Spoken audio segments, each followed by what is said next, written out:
모든 종교는 대부분 제물 또는 예물을 요구합니다.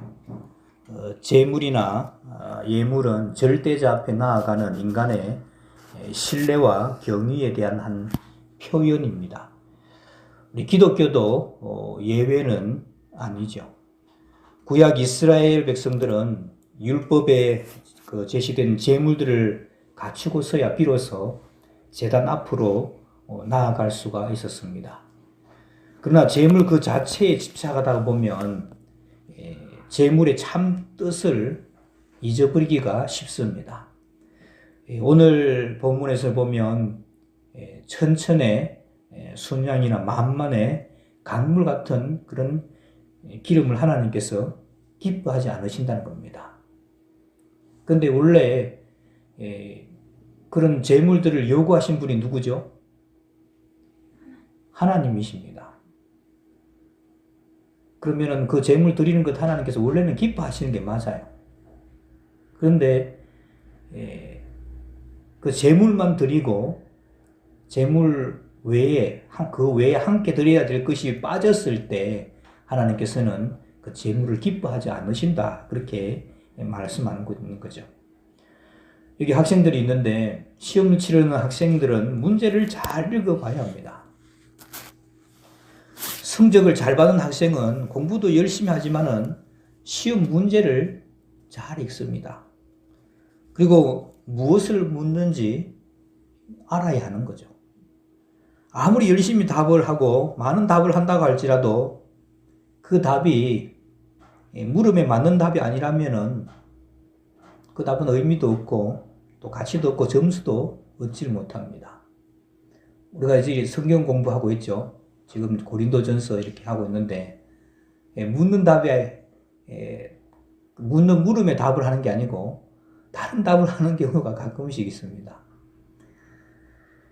우리 역시 하나님 앞에 좋은 성도가 되기 위해서는 하나님께서 구하시는 것, 하나님께서 원하시는 것, 하나님께서 기뻐하시는 것이 무엇인지 알고 거기에 초점을 맞춰야 하는 것이죠. 하나님이 원하시는 것은 상관없고 내가 하고 싶은 것, 내가 원하는 것만 한다면 애를 쓰고 수고하고 한다 할지라도 하나님 앞에서는 점수를 얻을 수가 없다는 것입니다. 오늘 우리가 읽은 말씀을 통해서 하나님께서 우리에게 진정으로 원하시는 것이 무엇인지 하나님의 음성을 듣는 은혜의 시간 되시기를 주님의 이름으로 축원합니다. 하나님께서 원하시는 것, 첫 번째는 8절에 보시면 나오죠. 우리 8절 말씀 같이 한번 읽어볼까요? 시작. 사람아, 주께서 선한 것이 무엇임을 내게 보이셨나니 여호와께서 내게 구하시는 것은 오직 정의를 행하며 인자를 사랑하며 겸손하게 내 하나님과 함께 행하는 것이 아니냐. 그래서 첫 번째로는 여호와께서 내게 구하시는 것은 오직 정의를 행하며 라고 하였습니다. 정의. 정의에 대해서도 여러분 여러 가지 정의를 내릴 수 있겠는데, 정의는 일반적으로 사회적으로 모든 사람에 대해서 공평하게 대하는 것, 또 의로운 삶, 이런 것들을 우리가 정의라고 하죠. 다른 말대로 하자면 하나님의 말씀대로 산다는 것이라고 할 수가 있습니다. 이스라엘 백성들은 절기를 참 잘 지켰습니다. 그리고 이런 이마에다가 뭘 붙이라 그러죠. 손목에도 메고 이런 거 하라고 그랬는데 이런 것 경문을 잘 붙이고 종교 생활도 열심히 잘 했었습니다. 그런데 실제 생활에서는 특별히 힘 있는 그런 사람들은 자기들의 권력과 힘을 가지고 약자의 재물을 약탈하고 민중의 그 많은 것들을 토색하는 그런 일들을 했습니다. 특히 이 미가 선지자가 활동할 이 당시에는 그런 일들이 더 많이 있었습니다. 그런 악한 일들을 하고 나서는 성전에 와가지고 제사 드릴 때 예물을 갖다 바쳤으니 우리에게 아무 문제가 없다. 우리에게는 재앙이 없다. 할렐루야. 그렇게 했다는 것이죠. 그럴 때 하나님께서는 미가를 통해서 인간에게 요구하시는 것은 제사보다도 더 삶 가운데 정의로운 삶을 살 것을 지금 말씀하고 있는 겁니다. 그래서 다른 신들은 괜찮을지 모릅니다. 가정에서나 직장에서 또 사회 속에서 어떻게 살든지 재물만 갖다 바치면, 요즘 말로 하면 돈만 갖다 바치면은 괜찮아 할지 모릅니다. 그런데 우리가 믿고 섬기는 하나님은 그런 거 제일 미워하시는 하나님이시죠. 삶의 모습이 받을 만해야 그 사람이 드리는 그 예배도 받으시고 그 예배 중에 드리는 그 예물도, 재물도 받으시는 것입니다. 그래서 예배 시에 경건과 거룩함이 필수인 것처럼 우리 삶에 있어서도 경건과 거룩함이 있어야 하는 것이죠. 주일과 평일의 삶이 같아야 되고 교회 안에서의 삶과 우리 사회에서 직장에서의 삶이 일치되어야 합니다. 그래서 신앙의 거룩함이 생활의 거룩함으로 이루어져야 한다는 것이죠. 하나님의 자녀다운 모습을 세상과 불신자들에게 보여줘서 그래서 하나님께 영광을 돌려야 하는 것이죠. 세상 사람들과는 구별된 모습을 보여야 하는 겁니다. 여러분, 거룩이란 말이 구별된다고 이런 말씀드렸죠. 구별되었다. 이걸 거룩이라고 하는 것입니다. 그래서 예배가 교회에서의 예배로 끝나서는 안 됩니다. 예배가 삶으로 연결되어야 하는 것이죠. 그래서 실제 삶에서 하나님 말씀대로 살아가는 것, 이것이 정의를 행하는 것입니다. 그러니까 정의의 기준은 하나님의 말씀이 되겠죠. 어느 교회에 이제 구역장과 교구장 목사님과의 대화가 있었습니다. 구역장이 한숨을 쉬면서 말합니다. 목사님, 어떻게 하면 구역 식구들을 기도하게 할 수 있을까요? 야단도 쳐보고 칭찬도 해보는데 별 방법 다 동원해도 구역 식구들이 도무지 기도하지 않네요. 그러니까 목사님이 한 가지 방법이 있긴 합니다만, 그래요? 그러면 방법이 뭔지 좀 빨리 말씀해 주세요. 예, 그 방법은 누가복음 11장 1절에 있습니다. 예수께서 한 곳에서 기도하시고 마치심에 제자 중 하나가 여짜오되 주여, 요한이 자기에게 기도를 가르친 것과 같이 우리에게도 가르쳐 주옵소서. 예수님의 간절한 기도의 모습을 보면서 제자들도 우리에게 기도를 가르쳐 주시옵소서라고 예수님께 부탁했어요. 예수님의 기도 모습을 보고 예수님처럼 기도하고 싶다는 열망을 가지게 됐다는 말이죠. 기도하자는 권면을 했는데도 구역 식구들의 가슴에 기도에 대한 강렬한 열정이 일어나지 못했다면 구역원들에게 문제가 있는 게 아니고 어쩌면 구역장님에게 문제가 있는 것일 수가 있습니다. 그때는 스스로 자기 자신의 기도 생활을 돌아봐야 합니다. 구역원들이 열정적으로 기도하는 구역장의 모습을 봤다면 구역원들이 먼저 나에게도 그런 기도하는 걸 좀 가르쳐 주세요 라고 먼저 말했을 것입니다. 그렇게 이야기했다는 것입니다. 이처럼 우리는 누구에게 정의를 행하라고 명령하는 것이 아니라 정의롭게 하나님 말씀대로 살아가는 모습을 보여줘야 하는 것이죠. 사실을 보여주려고 하지 않아도 다 보고 있습니다. 우리가 외친 대로 살기보다는 우리의 모습을 본 대로 배우고 사는 것이죠. 하나님의 말씀대로 믿고 실천해서 정의를 행하며 살아가는 우리 모두가 될 수 있게 되기를 주님의 이름으로 축원합니다. 두 번째, 하나님이 원하시는 것은 인자를 사랑하는 것입니다. 오늘 우리가 읽은 그 8절 보면 내게 구하시는 것 두 번째가 인자를 사랑하며 라고 되어 있죠. 인자를 사랑하며. 여기서 인자는 그냥 인간으로 보면 되겠습니다. 사람을 사랑하는 것입니다. 사람이 나이가 들면 모든 것들의 평준화 시대가 온다고 그렇게 합니다. 50대가 되면, 이제 제가 50대 좀 넘었지 벌써. 50대가 되면은 미모의 평준화가 옵니다. 이쁘다, 곱다는 말도 20, 30대의 말이지 50대가 넘어가면은 잘생긴 사람이나 못생긴 사람이나 다 똑같습니다. 화장이 별로 의미가 없다는 것이죠. 그리고 60대가 넘어가면은 지식의 평준화가 옵니다. 배우는 사람이나 많이 배운 사람이나 덜 배운 사람이나 건망증이나 치매 때문에 별 차이가 없다는 것이죠. 그리고 이제 70대가 되면은 물질의 평준화가 옵니다. 부자라도 재물이 많아도 별 의미가 없습니다. 옷을 사 입어도 별로 표가 나지도 않고 또 뭘 먹어도 입맛도 별로 없고 소화도 잘 안 됩니다. 그리고 80대가 되면은 건강의 평준화가 옵니다. 건강한 사람이나 아픈 사람이나 골골하기는 마찬가지라는 거죠. 그리고 90대가 넘어가면은 생사의 평준화가 옵니다. 살았다고 하지만은 죽은 것이나 별반 다를 것이 없는 그런 삶을 사는 것이죠. 그러고 보면 우리 인생이 참 안 됐습니다. 그리고 우리 인생이 너무 빨리 지나가요.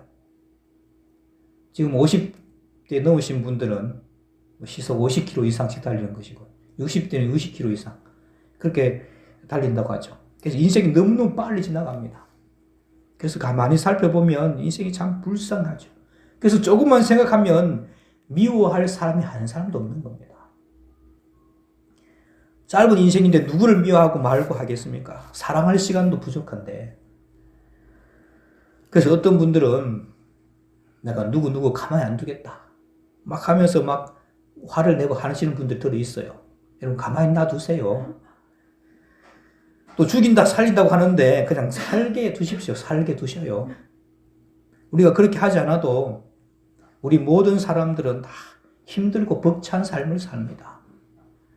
그렇게 어려운 가운데 있는 사람들을 사랑하라는 것입니다. 인자를 사랑하라는 것입니다. 우리 인생이 참 힘들고 어려운 가운데 있는데 그런 사람들을 사랑하라는 것입니다. 그러니까 지난 시간에 우리가 누군가를 사랑하게 되면은 그 사람의 어떤 것도 같이 사랑한다고 말씀드렸습니다. 그래서 하나님을 너무너무 사랑하니까 하나님께서 계신다고 여겨지는 그 성전, 하나님의 성전도 사랑한다고 그 고라 자손의 시를 우리가 살펴보았습니다.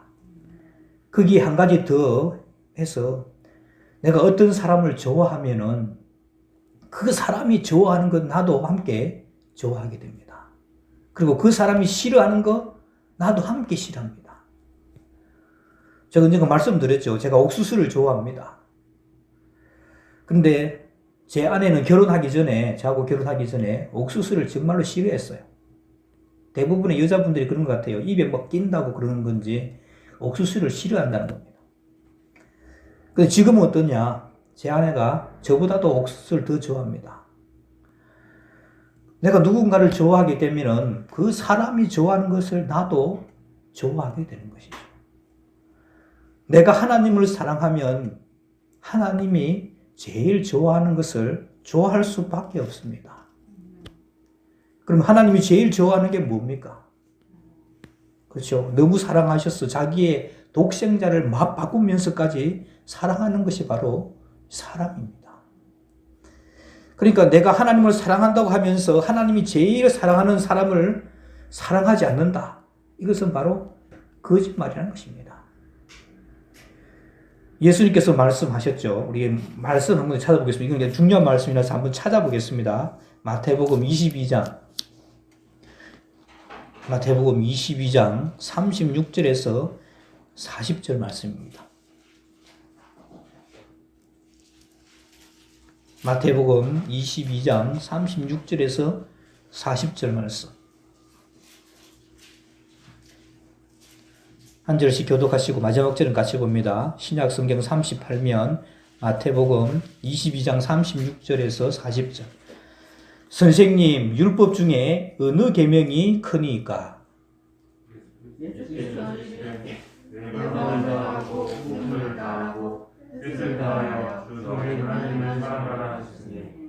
이것이 크고 첫째 되는 계명이요.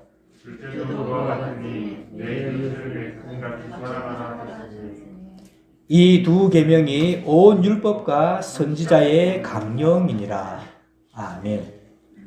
그러니까 이 율법 학사가 예수님께 질문을 했죠. 선생님, 율법 중에 어느 계명이 큽니까?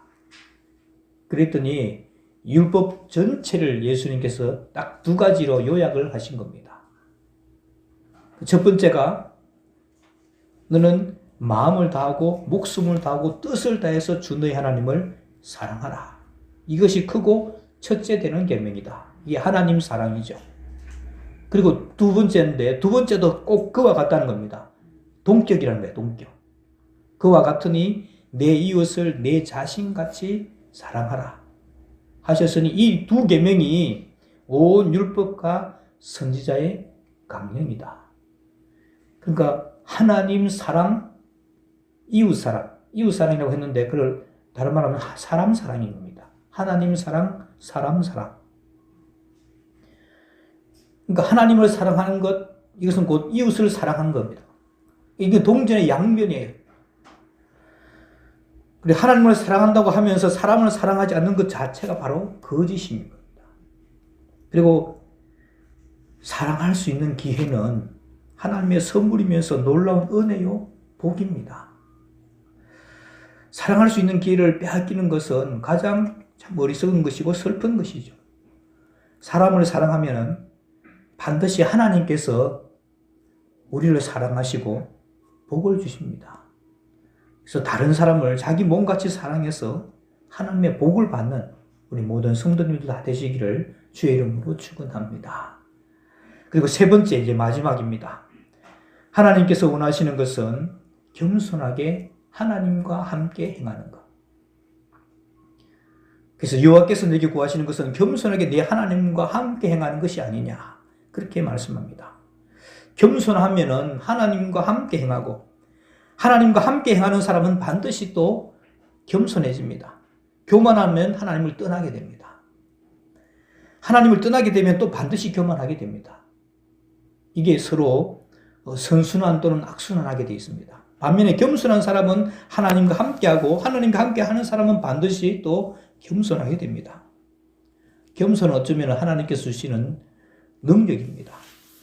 우리가 하나님과 함께하지 않으면 쉽게 낙심합니다. 하나님과 함께하지 않으면 또 쉽게 교만합니다. 교만할 것도 없는데 교만하고 우쭐합니다.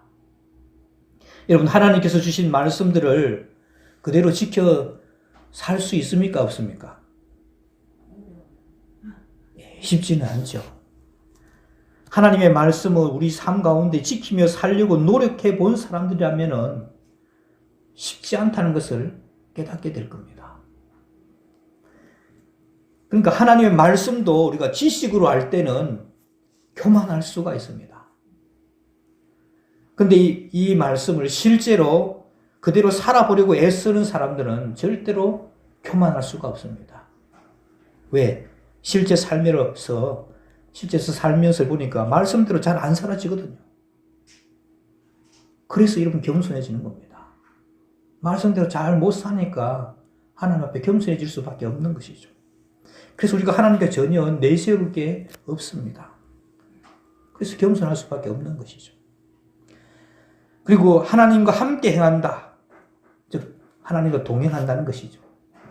예전에도 말씀드린 적이 있는데 제가 지금까지 생각하고 결론을 내리는 바로는 하나님과 동행한다는 것은 하나님께서 옆에 계시다고 늘 인식하며 살아가는 것입니다. 여러분, 무소부재라는 것은 안 계신 곳이 없다는 것이죠. 모든 곳에 다 편재해 계시는 그 하나님께서 안 계신 곳이 없으니까 항상 우리와 함께 계십니다. 그렇죠? 문제는 늘 내 옆에 계신 그 하나님을 옆에 계시다고 인정하며 살아가느냐, 그렇지 않느냐의 문제입니다. 우리 눈에 보이지는 않지만은 옆에 계신다고 인정을 하고 살게 될 때는 그 하나님을 의식해서 우리의 생각도 행동도 많이 달라지게 될 겁니다. 그러니까 여러분, 구약시대 때 많은 믿음의 선배들, 믿음의 선진들은 눈에 보이지 않았지만은 그 하나님께서 내 옆에 계신다. 그래서 어떻게 하나님이 옆에 계신데 하나님 앞에 죄를 지을 수가 있겠는가? 하나님의 삶에서 죄 짓는 것도 삼가게 되었던 것이죠. 그래서 에녹이라든지 노아라든지 아브라함이라든지 요셉이라든지 다 하나님이 옆에 계신 것처럼 눈에 보이지 않지만 옆에 계신 것을 의식하며 인정하며 살았다는 것입니다. 그것이 저는 하나님과 동행하는 삶이라고 하는 겁니다. 그렇게 겸손하게 하나님을 인식하며 살게 될 때는 하나님께서 또 온갖 은혜와 복을 주셨죠. 이러한 복이 저와 여러분에게도 함께 있기를 바랍니다. 이제 말씀을 정리합니다. 우리가 추구해야 하는 것은 세상이나 또는 남이나 내가 원하는 것을 구하는 것이 아닙니다. 남이 좋아하는 것, 또 세상이 원하는 것을 다 얻었다고 사람들은 성공했다고 그렇게 말하기도 합니다. 하지만은 어쩌면 그것 때문에 하나님을 잃어버릴 수가 있습니다. 세상에서 아무리 성공했다 할지라도 하나님을 잃어버리면은 다 잃어버린 것이죠. 그래서 우리는 우리가 원하는 것, 또 혹은 다른 사람이 원하는 것을 추구하며 사는 것이 아니라 하나님이 내게 원하시는 것을 추구하면서 살아야 합니다. 오늘 그것을 세 가지로 살펴보았습니다. 첫 번째는 하나님께서 오늘날 이 시대에, 미가 시대 때도 말씀하셨지만 오늘날 이 시대에 우리를 향해서 원하시는 것, 첫 번째는 정의를 행하며 사는 것입니다. 다른 말로는 우리의 삶 가운데서 실제로 하나님의 말씀대로 사는 것입니다. 그리고 두 번째로 인자를 사랑하는 것이죠. 인자는 사람의 아들이라는 것이 하는데 그냥 사람을 사랑하는 것이라고 보면 됩니다. 그리고 다른 말로 내 이웃을 내 몸같이 사랑하는 것이죠. 그리고 세 번째로는 겸손하게 하나님과 동행하는 것입니다. 이러한 삶을 살아서 이러한 삶을 살 때 하나님께서는 복을 주시는 것입니다. 첫 번째가 정의를 행하며 살 때 하나님 복을 주시겠죠. 그리고 두 번째로 사람을 사랑하며 살 때, 하나님께서 제일 좋아하는 걸 사랑하며 살 때 하나님 복을 주시지 않겠습니까? 그리고 겸손하게 하나님과 동행하는 삶을 살 때 하나님 당연히 복을 주실 것입니다. 그래서 하나님 앞에 이런 삶을 살아서 하나님의 칭찬과 또 은혜와 복을 받는 우리 모두가 될 수 있게 되기를 주님의 이름으로 축원합니다. 기도하겠습니다. 하나님 아버지, 하나님께서는 미가 시대나 지금이나 제사의 제물이나 예물로 만족하는 분이 아님을 알고 있습니다. 하나님께서 진정 우리에게 원하시는 것은 우리가 살아가는 삶 속에서 정의를 행하고, 즉 하나님 말씀을 실천하고 주님께서 피로 값주고 사신 사람들을 사랑하며 겸손히 하나님과 동행하는 것임을 살펴보았습니다. 이러한 삶을 살아서 주님을 기쁘시게 하는 우리 모두가 다 되게 하여 주옵소서. 예수님의 이름으로 기도하옵나이다. 아멘.